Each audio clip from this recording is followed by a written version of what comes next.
Hello, good morning, everyone. Welcome to my subscribers lesson about IELTS. It's Saturday morning here in the UK, and our local time is 5:27 a.m. GMT, Greenwich Mean Time. Welcome with another subscribers episode, and thank you very much viewers who have joined silently. If you are interested to learn and develop any of the features or components of the IELTS exam, you are more than welcome to join this lesson.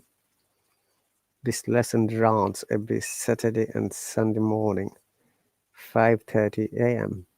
my time. And also after that, there is another session which starts at 7 a.m.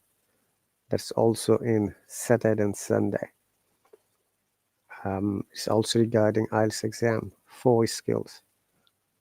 There are other lessons like Monday, Tuesday, and Wednesday, Thursday. Those are also IELTS, writing and speaking skills. Another one is monthly live stream. So, what do you learn from it? Once again, though it is a repetitive explanation, but these are basically the 4 modules of the IELTS exam: listening, reading, writing, and speaking. And as usual, we're going to start with BBC 6 Minutes English to improve our listening. Hey, one is here. Welcome, one.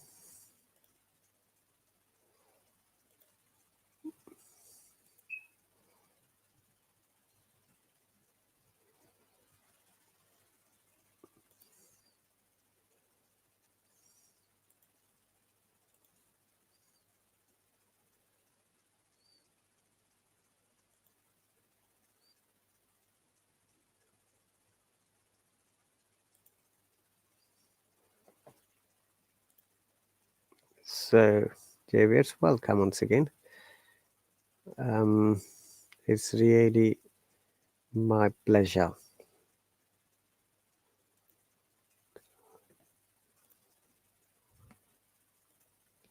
Today we are going to start with adjectives and adverb. Let me wait for one. Hi, one. Welcome.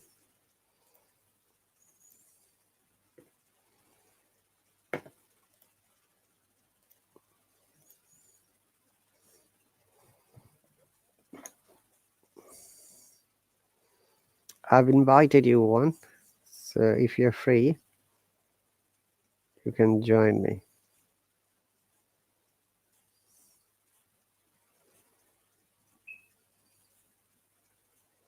Hi. Assalamu alaikum, one.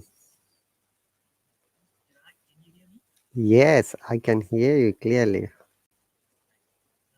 Just one thing, Rahat, that I have people come to my house to fix leakage at the roof. So maybe I need to go after this to settle payment with them if they have done their job. Sure, that's okay. Just let me know when you like to go. That's fine. So, how are you doing today? I'm doing great. I just taken my booster jab yesterday, Hmm? so just suffer a bit sore at my arm. You mean sore, SORE. Oh, yes. Okay, You great. taken your booster jab, booster Yes, booster vaccine? yes, quite a long time ago. I took my first, vaccination in January last year. The second was in March, and the booster was in October. Oh, was it Pfizer? It's Pfizer. It was Pfizer. That's right. So, do you have any pain at your which arm did you take, left or right? Left, on left. left. Okay. Is there any swelling? No, only sore, a little bit sore. Little bit so. Okay. That's great. Do you remember it sent me a question in subscriber chart? Did you have a chance to read it? My answer? Not yet. What was Okay. it, teacher Rahat? Okay, let me copy and paste, then maybe we can discuss this one first before we go through next one, okay?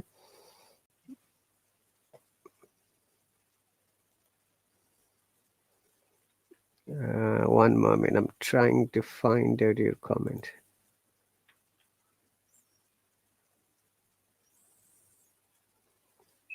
So you wrote 3 sentences, and the question is whether this is correct. Oh, okay. Do you remember? Yes, yes.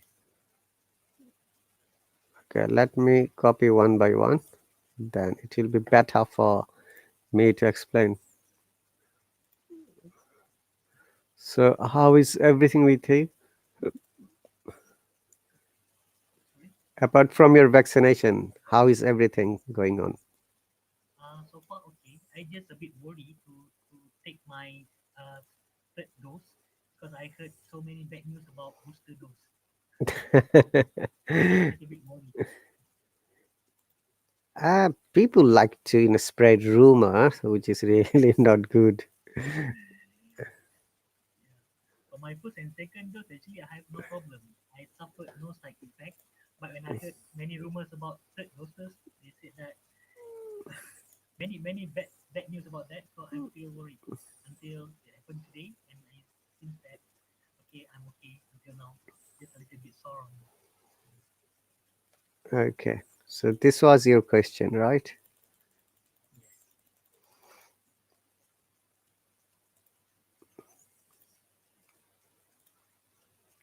COM company. Okay, all right. And did you get this sentence somewhere, or has someone expressed it, or you created this sentence? This is my first question. I think I created the sentence Very good. because suddenly I got confused which one is correct. But I think it is number one. Mm-hmm. And why did you become confused? This is my second question. Uh, I didn't remember, but maybe on that time I was having a conversation, maybe regarding this topic. So I was thinking, how should I ask this type of question? Maybe. Hmm. Okay, these are all, as you have noticed, interrogative sentences. Okay, questions. Okay, in order to make a sentence to question, we need to understand first the general statement or declaration sentence, we can say, or sometimes we call the sentence as assertive sentence. Okay, assertive, or we call sometimes general statement. mm, General statement, or sometimes we call it declaration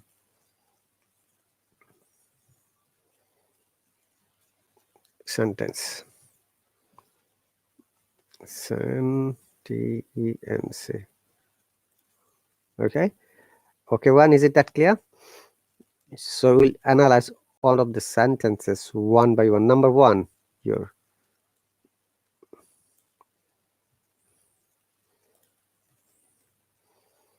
Remember, it is an important matter for us to write any sentence at the first letter must be uppercase or capital letter. Okay, so it should be I capital.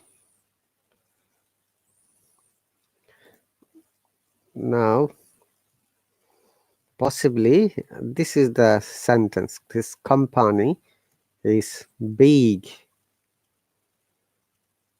Mhm. Okay. Company, this word has got two meanings.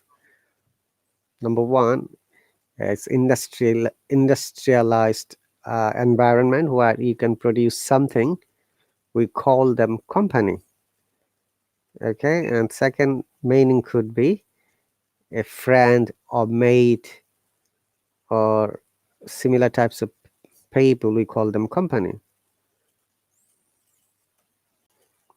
All right. One.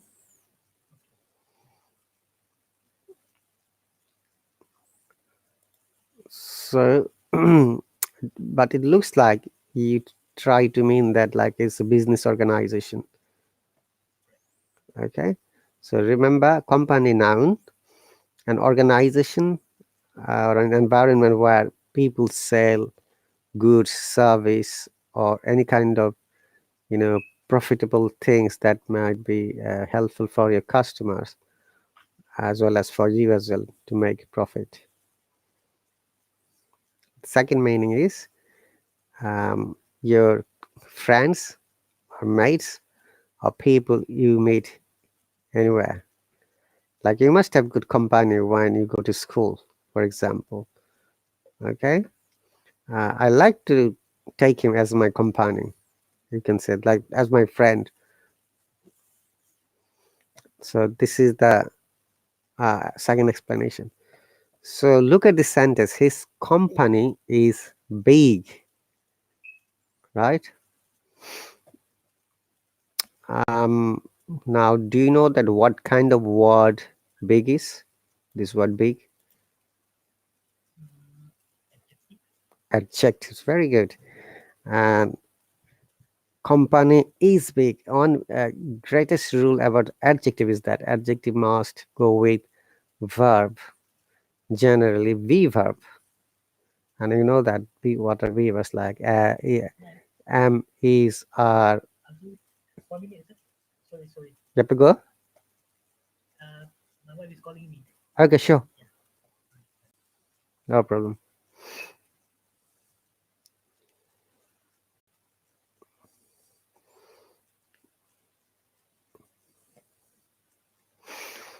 So welcome guys. You can see that one is a bit busier at the moment. He'll be back. Then we can go for explanations after that.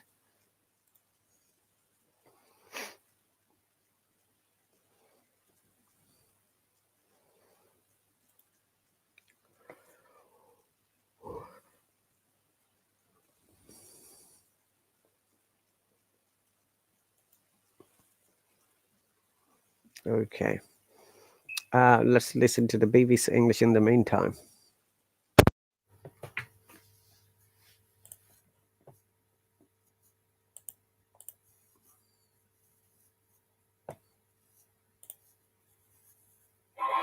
Six-minute English from bbclearningenglish.com.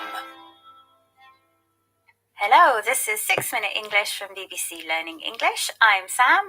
And I'm Neil. In recent years, new diets with names like vegan, keto, and paleo have become very popular. Are you a vegetarian, Neil? Do you follow any particular diet? Well, I eat lots of fresh fruit and vegetables and only a little meat from time to time. Well, while many diets claim to improve health or help you lose weight, recent research shows that what counts is not what you eat, but how your body reacts. Yes, and that reaction doesn't happen where you might think, not in the brain or tongue or even the stomach, but in the gut, another name for the intestines, the long tube inside your body which digests food. Inside everyone's gut are millions of microbes, tiny living organisms too small to see without a microscope. Some of them are good for us, some bad. Microbes help digest food, but they influence our bodies more than we know. Think of them as chemical factories that cause our individual reaction to the food we eat. This mix of gut microbes is unique and different for everyone, even identical twins. And it's the reason why some doctors now recommend a personalized diet, one that perfectly fits your own unique combination of microbes. We'll hear more soon, but first I have a question for you, Neil, and it's about the gut, the tube which includes the large and small intestine. It's very long, but how long exactly is the average adult's gut? Is it A, 3.5 meters, B, 5.5 meters, or C, 7.5 meters? Well, everybody is different, of course, but I'll say on average the gut is B, 5.5 meters long. Okay, Neil, I'll reveal the answer later in the program. Among the first to investigate gut microbes was Dr. Tim Spector, author of the best-selling book, The Diet Myth. He wanted to check whether the dietary advice he had heard and believed, advice like eat little and often or avoid fat, was really true. Listen to Dr. Spector explain how he started to doubt some of this advice. Food myths, he calls them, to BBC Radio 4 programme, The Life Scientific. All these so-called myths that I'd believed, whether it was about calories, about fats, when to eat, how to eat, were based on flimsy or no evidence, very old, very poor quality, and had been repeated so much that people didn't think to question them. One of the food myths Dr. Spector questioned was counting calories, the units which measure the amount of energy food provides. He discovered that much of the dietary advice he had heard was either incorrect or based on flimsy evidence. If evidence is flimsy, it's weak and unconvincing.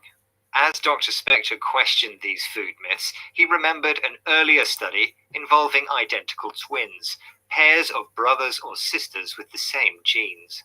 It was the surprising differences in weight between one twin and another that made Dr. Spector realize that no two people have the same gut. Even identical twins' guts are different. But, as he told BBC Radio 4's The Life Scientific, the discovery came in a very smelly way, by asking his volunteers to send samples of their poo in the post. We collected lots of these samples, sequenced them, and then looked at twins where one was overweight and one was skinny. And we found in every case the skinnier twin had a more diverse microbiome, greater numbers of different species. And they nearly always had high numbers of a couple of microbes that just stuck out of the crowd. And one was called Christensenella and the other one's called Akkermansia. Although genetically identical, one twin was overweight, while the other twin was skinny or very thin. Because the weight difference could not be explained genetically, Dr. Spector suspected the microbes in the skinnier twin's gut held the answer.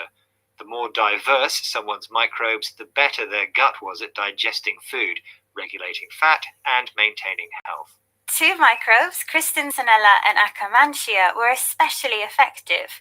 Dr. Spector says these microbes stuck out of the crowd, meaning they were easy to notice for their positive effect. And since everyone's microbes are different, it follows that a personalized diet which selects the friendliest food for your gut is best. Right, and all this talk of eating is making me hungry. So tell me, Sam, was my answer to your question right? Yes, I asked about the length of the gut in the average adult, I said it was 5.5 meters. which was the correct answer. Well done, Neil. That took guts, which is the second meaning of the word courage. Okay, let's recap the vocabulary we've learned, starting with gut, an informal word for the intestines, the tube which digests food from the stomach. Microbes are microscopic organisms living inside the body. A calorie is a unit measuring how much energy food provides. If an argument or evidence is flimsy, it's weak and hard to believe. A skinny person is very thin. And finally, if something sticks out of the crowd, it's noticeable in a good way. Unfortunately, our 6 minutes are up, but remember, look after your gut, and your gut will look after you. Goodbye.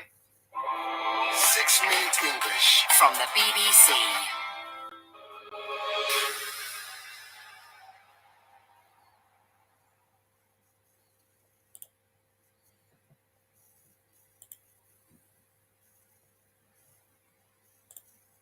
Okay, dear viewers, that's the end of BBC 6 Minutes English, and we listed in order to understand, also in order to develop our listening skills.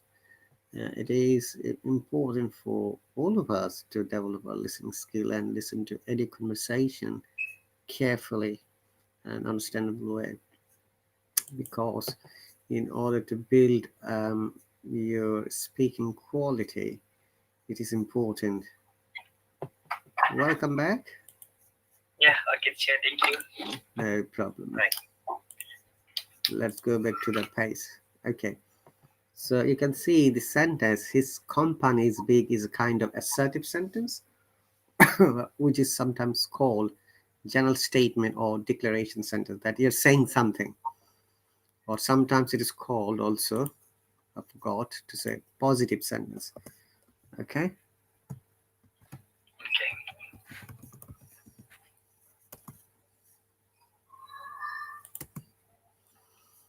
And his company is big. And you must be aware, big is an adjective, and we do not use adjective without using a verb before it. So you can see there is a verb is. We use generally am, is, are, was, were, shall be, will be, and being, and been. These are the forms of the be verb we use. Okay, one. Now, his company is big is a quite clear, correct, and understandable sentence. In order to make it in an interrogative, the rule is that you must bring the helping verb, and you must use the question mark at the end. So if in this sentence, is the helping verb. So we are bringing the helping verb at the beginning, and is his company big? That is the correct sentence for number one. Is it clear? Yes. Okay, we'll give some more examples so that it is better for you, so that you don't get confused in the future. Okay. I write something in the chat. Is it wrong to say like this? Mm-hmm. This company is a big company. Is it wrong? Grammatically wrong? His company is a big company. Okay. All right. This it is another general statement or positive or assertive sentence or declaration sentence that you are just expressing. His company is a big company. What kind of company? Big company. That is totally correct. Similarly, you can say his company is not a big company, or his company is a small company, or you can say his company is growing, and you can say his company is really losing money, or his company is not earning money.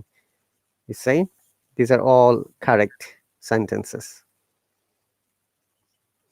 Okay, your second sentence was, I'm just copying. You see, does his company big? This is an incorrect sentence, because you see, big is an adjective, and if you want to make a general statement from here, we cannot say his company does big.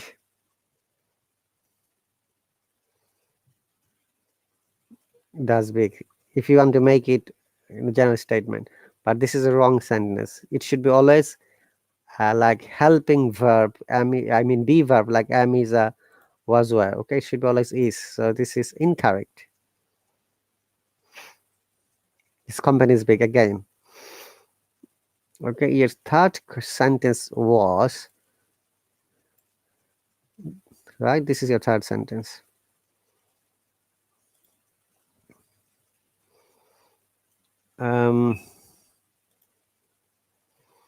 Does his company is a big company? It is also incorrect. Let's assume the general statement or the assertive or the positive sentence. Okay, he said already his company is a big company. You see, it is the reflection of the sentence. You wrote already his company is a big company. Now, if you want to make it an interrogative, how can I make it one? Can it be like what I have written in the chat? Is his company is a big company. Yeah, remember you have to bring the verb here. So in this sentence there is only one verb, and that is. Yeah, you can see that. Is his company a big company? Very good. Now you understand. In order to make any interrogative sentence, it is important to identify which verb we should bring. Okay, we are going to give you some more examples so that it will be clearer for you. Now, if there is only one verb in a sentence, bring that verb. And here, the only verb is. So I'm copying it one more time. And remember, when you're writing, the first letter must be capital letter or uppercase. So is his company. Now we take the is because we have brought the verb. Yeah, and we must use an interrogation mark or question mark. Okay, one. So this would be the another possible correct sentence, or we can write this sentence in a different way. Like if I say he has a big company. Okay. Now, if you want to make it interrogative, how can you make it?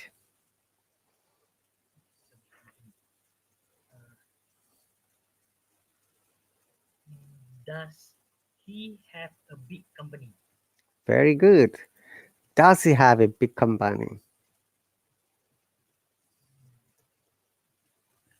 Honestly, I just learned about it, Teacher Rahat, from you last week, I think. Okay. Remember, when there is has and have in the sentence or had, then we need to find out whether the has have been used as a main verb or helping verb or auxiliary verb, we call it sometimes, or linking verb, we call. He has a big company. Now, according to the rule, the question should be like this: has he a big company? That is also possible. But if you use does, which is the, because he is a third person singular number in the present form, we use does when we make a question. So does he have a big company? So if you use does, has become have, and that is the rule. Blindly have to use it. Does he have a big company? Like, okay. It is also correct to say, has he have a big company?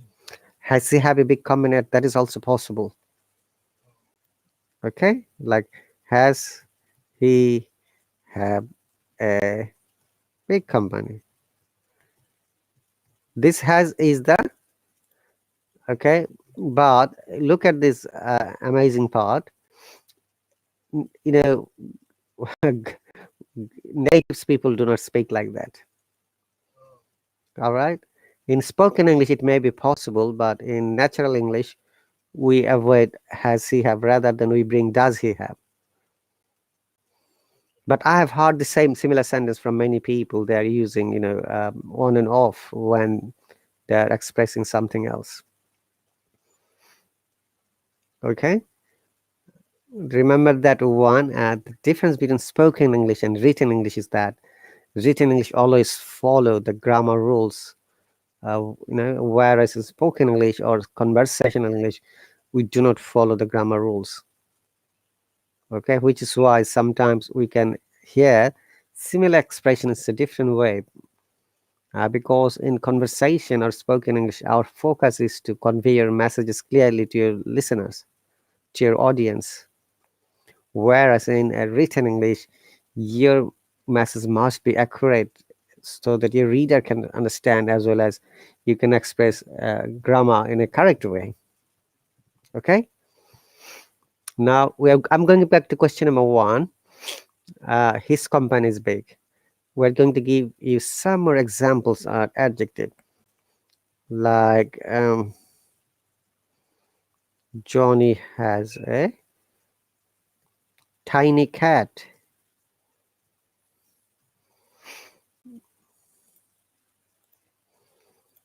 All right, so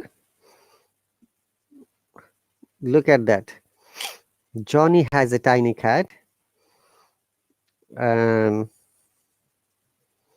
the cat is tiny. Here, both of the cases, tiny is an adjective.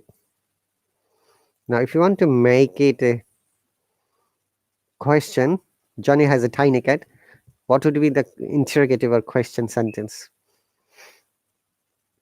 Does Johnny have a tiny cat? Very good, amazing. Does Johnny, oh, what am I writing?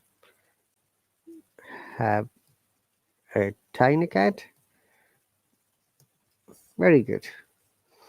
And if you want to write this one, the cat is tiny, if you want to make it an interrogative sentence, how can you write it? Is the cat tiny?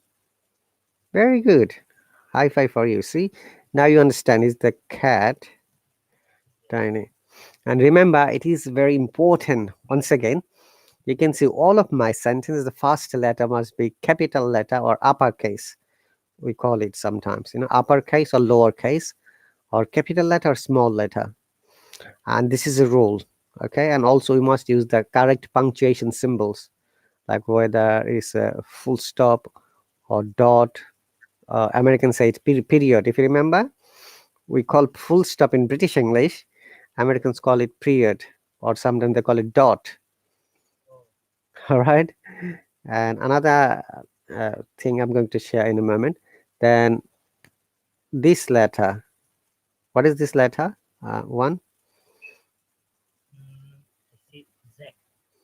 Z. It's in British English. In American English, this is said Z. So this is full stop in British English and period. US period, yeah, in US English.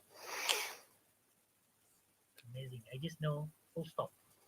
Yes, and many people are not aware of it. What does period means? In Britain, period means something else. Yeah. Okay, time, and also the problem for the females. The monthly problem. Okay. So this is the problem from last week, as you have asked during our subscriber chat. Now, did you study adjective and adverb? One. I do know something, a bit knowledge about that. Can you please tell me what is adjective? Adjective is something refers to different about noun, and adverb is something describe about verb. Adjective is to explain about noun. Noun or pronoun? Noun or pronoun. Not only noun. Okay, we are going to have a brief look to the adjective and adverb. Because of your question, I thought maybe we can have a good understanding of adjectives and adverbs together. So adjective, as you can see, sometimes it is shortened as ADZ in dictionaries. When you're looking out the meaning, when you're looking for the meaning, not looking, I'm sorry, in dictionary you'll find ADG in shortened form, or sometimes they write this way, adjective. Okay, so in order to know or understand adjective, we must understand first nouns and pronouns. Do you remember what are nouns and pronouns? Once again, Noun. I don't know how to describe that, but noun is he, she. no, he, she is not noun. One, come on, Pronoun. those are, Pronoun is he. yes, noun is generally a name of anything. There are proper nouns, common nouns, abstract nouns, concrete nouns. Yeah, there are thousands of nouns all over the world. So noun is the person, place, or thing that is the subject of the sentence in a shortened form, okay? And pronoun, as you can say, in pronoun there is a noun, pronoun. In English, pro means when something is used in place of other thing. So the words which are used in place of noun, we call them pronoun. Okay.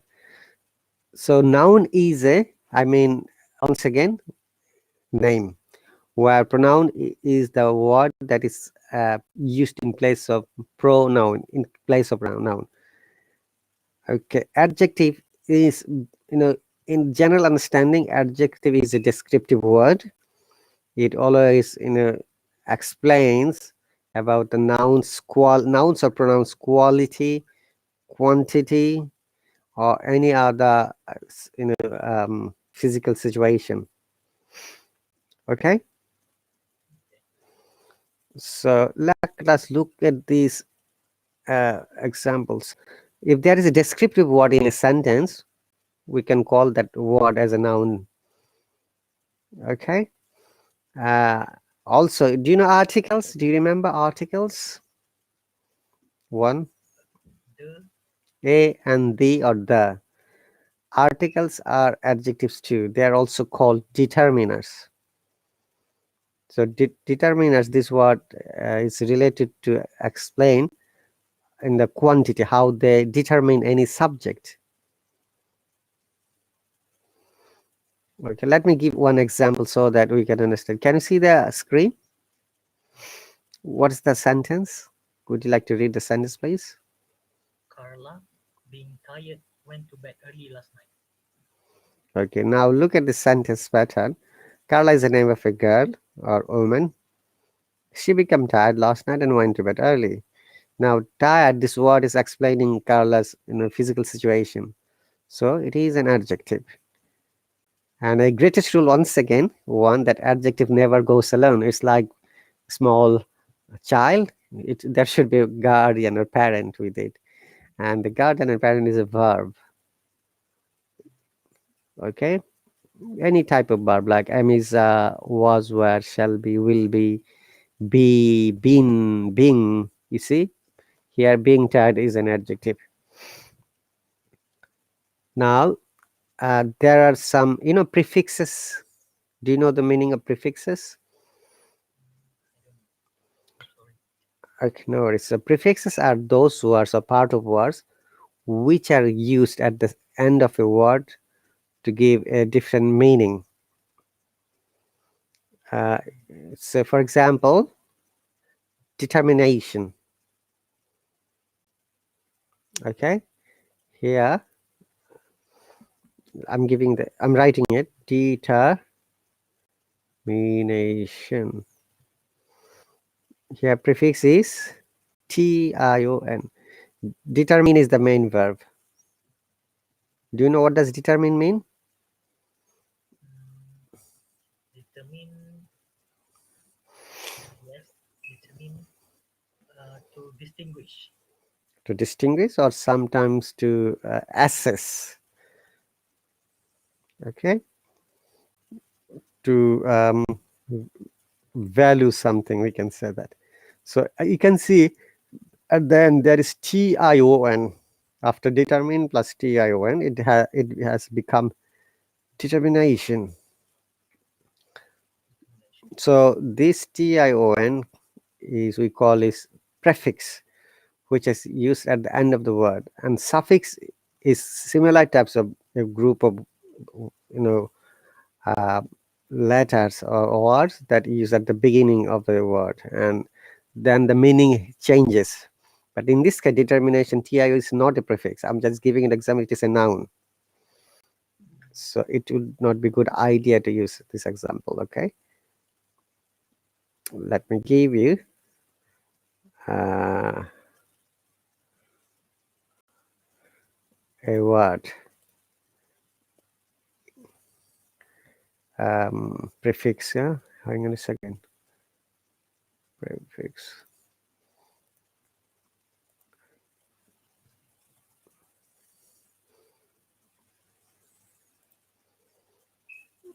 Okay.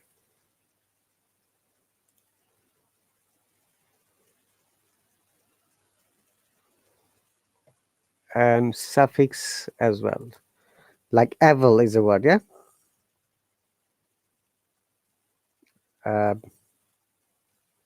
One. Can you see the word evil? Yes. Now, if you use "un" before it, unable, then it becomes a negative meaning. Here, "un" is the suffix because it has changes the meaning. Okay. Now, say manage a word, and manageable.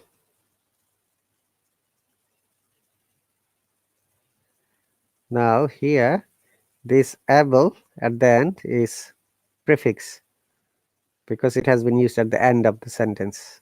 I mean word, not sentence. Sorry. All right.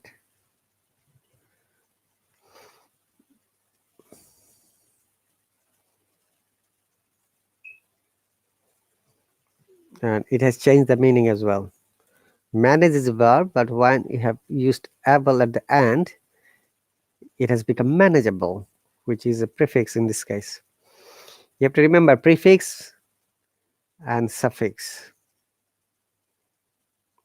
There are two terms always used. So prefix is the last part of a word which changes the meaning of the word. Is it okay? Is it clear? Yes. Okay, so there are some prefix through which we can always understand whether it's an adjective or not. So if you find the prefix able at the end, then it is an adjective, like capable, manageable, valuable. Do you have any more example on your mind? Audible. When no audible, there is no able. It should be able. Look at this words pattern. It must contain able, able, like capable, manageable, valuable. I've given 3 examples. There are hundreds of words. Tell me one from your knowledge. Audible.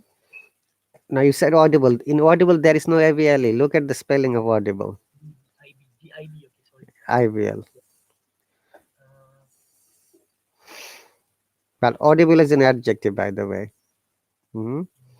That's a different, pattern of this word.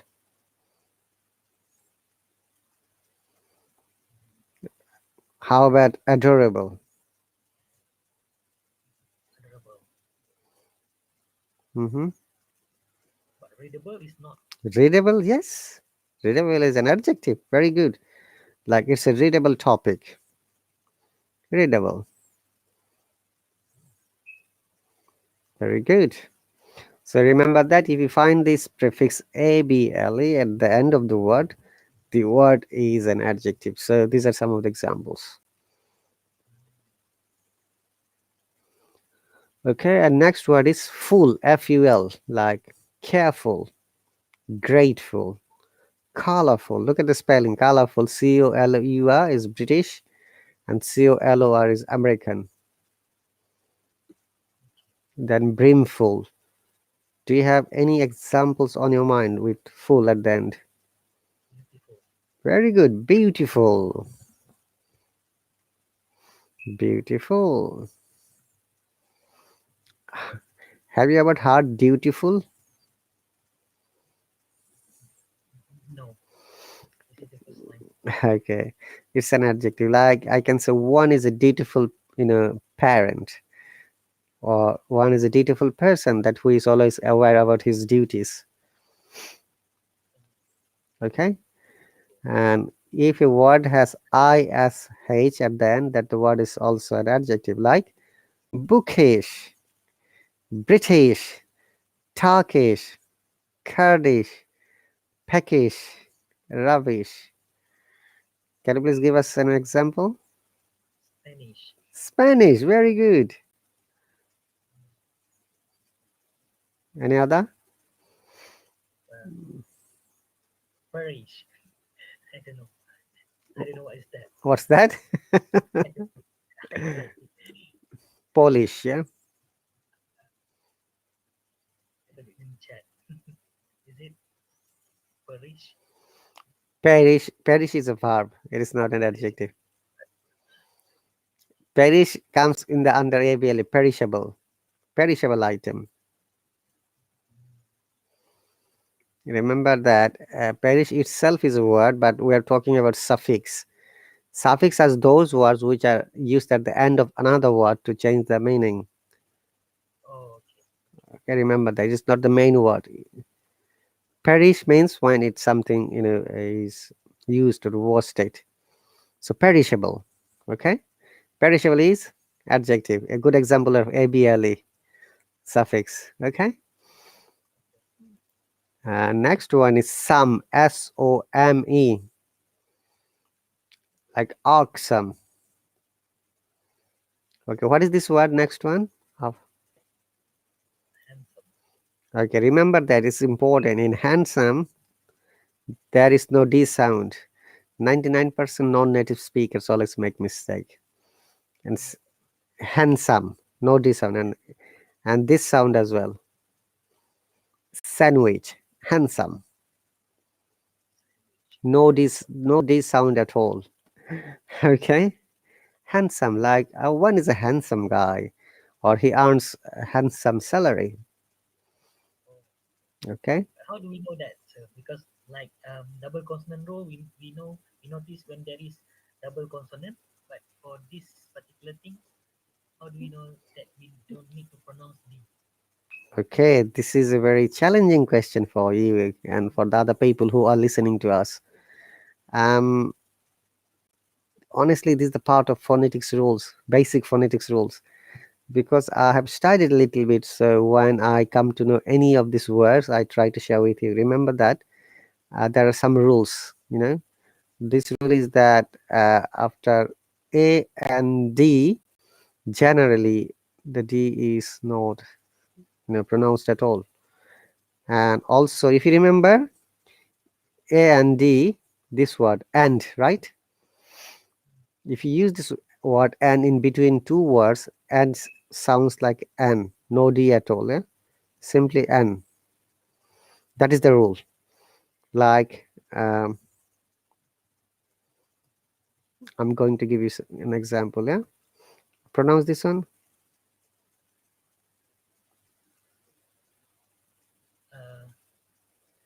Bread and butter.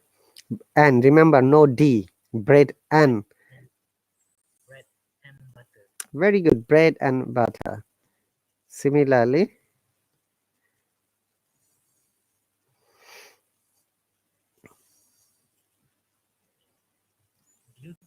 Beauty and beast. beast. T. Beast. Next one. Black and white. Okay, why we don't pronounce D? This is the challenging question you asked me earlier, right? The reason is that there is a term called in English, we call it connected speech. Okay, connected speech. Connected speech is the not I should say is the connected speech has got some strategies and rules through which any non-native speaker can develop their pronunciation like a native. But in phonetics, connected speech is the hardest part to learn. Okay, because connected speech helps you explain when you have to omit a sound or a word, when you have to bring a word, or when you have to create another word. So there are many things in, and basically it should be one big lesson of 8 hours, because connected is the most hardest part, and we will explain connected speech at the last moment after describing all of the rules of pronunciations. Then it will be easier for you. Otherwise, if I explain, it will be difficult for you. Like assimilation, there is one word. There is assimilation, catenation. These are linguistics words, and it will be difficult for you to remember that connected speech helps us whether we should pronounce a word or whether we should omit a sound. Okay. So in this case, look, and becomes an, like black and white, beauty and beast. Because of the connected space, when you're pronouncing quickly, you can feel that, oh, if I pronounce and, that doesn't sound natural. That sounds, unnatural. And which is why I always suggest listen to videos, whether it's a British movie or English lessons or American movie or English lessons. You'll be able to hear these sounds. And remember, what is best to check always from a dictionary, valid dictionary like Oxford or Cambridge. I follow Cambridge mostly. Okay. Other dictionary like maybe Merriam-Webster or Collins. If you're confused about any sound, write that and you'll see what it means. Okay. All right. The next one is OUS, like dangerous.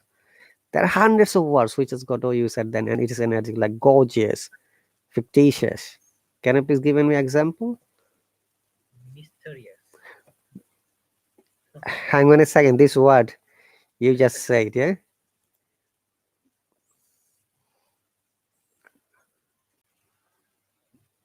Did you say mysterious? Mysterious. Mysterious. Okay. Let me help you. Mysterious. Now remember, this is another, let me show you from the Cambridge Dictionary. It is not mystery, it's mystery. Mystery. Yeah. Can you see that word? Yes. And if you see the schwa sound, remember I explained what is schwa sound. E after T, there is a E, reverse E. This symbol is called schwa sound. Schwa sound means it's a lazy sound which shouldn't be pronounced at all. So just you have to presume that there is no E. So it is mystery, not mystery. Mystery. Very good. Mystery. Can you say it's British accent? American? Mystery. Okay. Clear now? Oh. One. Mystery. Mystery. British. Mystery. American. Now Oh. American do pronounce E, am I right, sir? Mystery. mystery. No, this is schwa sound. There is no E sound in mystery. Now inside this word. Similarly, mysterious, not mysterious. Listen to carefully. Mysterious. Mysterious, okay? Hello? Yes, yes. Now, because there is OUS, now mystery become mistake. You're right. So you got to be very careful, guys, who are listening to us. Mysterious. Mysterious. British. American? Mysterious. Mysterious. But American says mysterious. Look. Mysterious. Mysterious. Mysterious. Mysterious. It's slight difference. Clear? Yes. Oh, time is going quickly. Only have got 9 minutes more. Let us try to finish as much as possible. So mysterious is very good. What adjective? Any other adjective that has got OUS? Mysterious. Histrious? No. No, we don't need history. There is no such mysterious. No, Historical. one history is there, but not histrious. You can say historian. Yeah, the person who knows history. Heinous is there. Yeah, very good. Heinous is an adjective. Okay, so if a word has al at the end, that is also becomes adjective.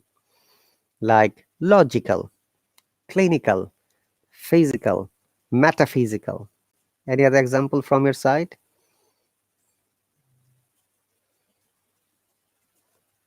Al. What's ending al?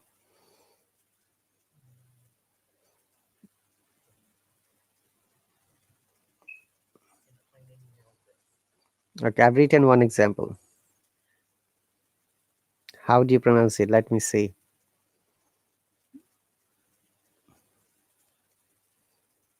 Can you see the word? Biblical. Biblical. But the main word is Bible, yeah? But when it takes al, it becomes biblical, not biblical, yeah? Biblical. Honestly, one English language and sounds are really crazy. When the more I read, the more I learn. I become, oh no, so like this, that, oh, I don't know many things, So it is better to know. That's okay. And also, being a non-native or second speaker of English language, we always try to learn the fluency rather than the sound. Okay, and that is very common because when we were in school and I was in my school, our teachers always taught how to read only, not how to pronounce correctly. So when I came to this country, that time I focused on correct sounds, and which is very important. Otherwise, it is problematic for the listeners who when I'm talking, they don't understand. I shared you this story. The first month when I came to this country, when I was talking to someone else, looked like everyone was so surprised to listen to my English because they didn't understand what I was saying because of my sound. Okay, so it took a few years for me to develop the sound in standard way to express it, so clearly so that they could understand. And in one places, I remember one of my managers was so upset and he made a very bad comment on that day. I really become very sad. And he said that your English is such a poor quality that people will be having difficult to understand you. I suggest you better pronounce it correctly or develop your pronunciation. Okay, he said in a good way. Okay, though I was a bit sad at the moment, then I realized no, he said the correct thing. Okay, next one is I see ending like manic, comic, numeric, panic, organic. Any other example? Logic. Very good. But we use logical, remember. Logic is itself a main word.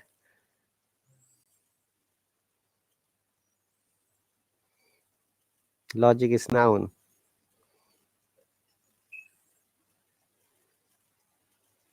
How about inorganic? Inorganic. Yes, I think. Basic. Okay.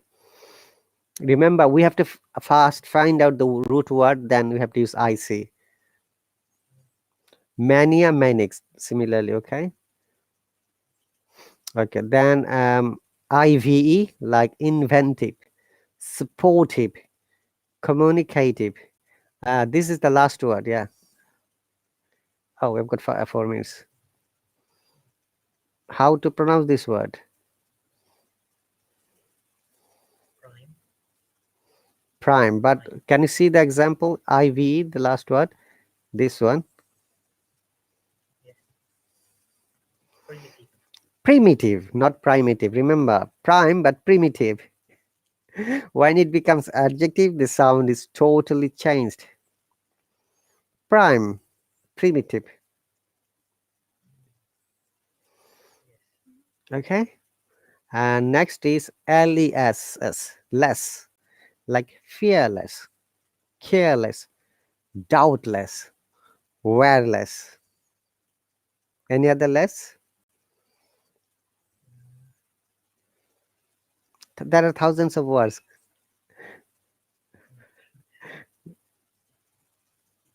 Meaningless. Yes, very good. Meaningless.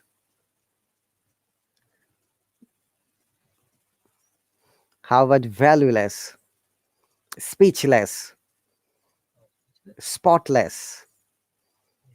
Okay, very good. Next one is ing. Oh, this is an important matter. When we use ing after a verb, it also becomes adjective. Okay, because this verb works. If the verb works as an gerund, remember, if it works as a gerund means when the verb has ing, but it works as an adjective. Can use that words as an adjective, like interesting, amazing, good looking, feeling, running, etc. Can you please give me one more example? Eating. Yes, eating could be used as an adjective. Fishing. Fishing, very good. Exciting, I think. understanding, Okay, and also if a verb has a ed at the end, it can be also used as an adjective for the same words. Yeah, like interested, amazed, excited, bullied. Okay, we have got 2 minutes still, but not so fine. So these are the some words we always use an adjective.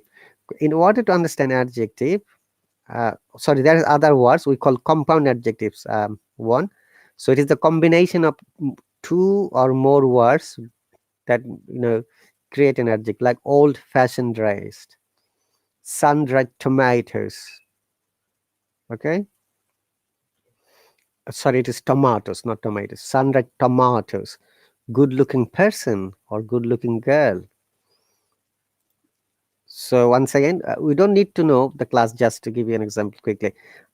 In order to understand adjective, we always ask this kinds of question, like what kind, which one, how many, or much. And if you find the answer, then it is an adjective. Okay, look at this example. I think these three would be the last explanation for today's lesson. Like the dinosaur has sharp teeth. In this sentence, if you ask what kind of teeth the dinosaur has, sharp. So sharp is an adjective. Okay. One of her friends is extremely supportive. And you can ask, oh, what kind of supportive? Extremely supportive. So supportive is an adjective, but extremely is an adverb. That's last sentence. There are 20 schools in our town. How many schools are there? 20. So 20 is an adjective. Okay, one. So thank you very much for joining. And you take care. If you feel pain for the vaccination, take some painkillers like paracetamol or ibuprofen. Sure. Okay. Thank you very much. I'll see you Thank you so much. tomorrow. Yeah, sure. Thank you so much, Rahat. You're very welcome. Welcome salam. You take care and bye. Okay, dear viewers, that's the end of this lesson. Thanks for watching.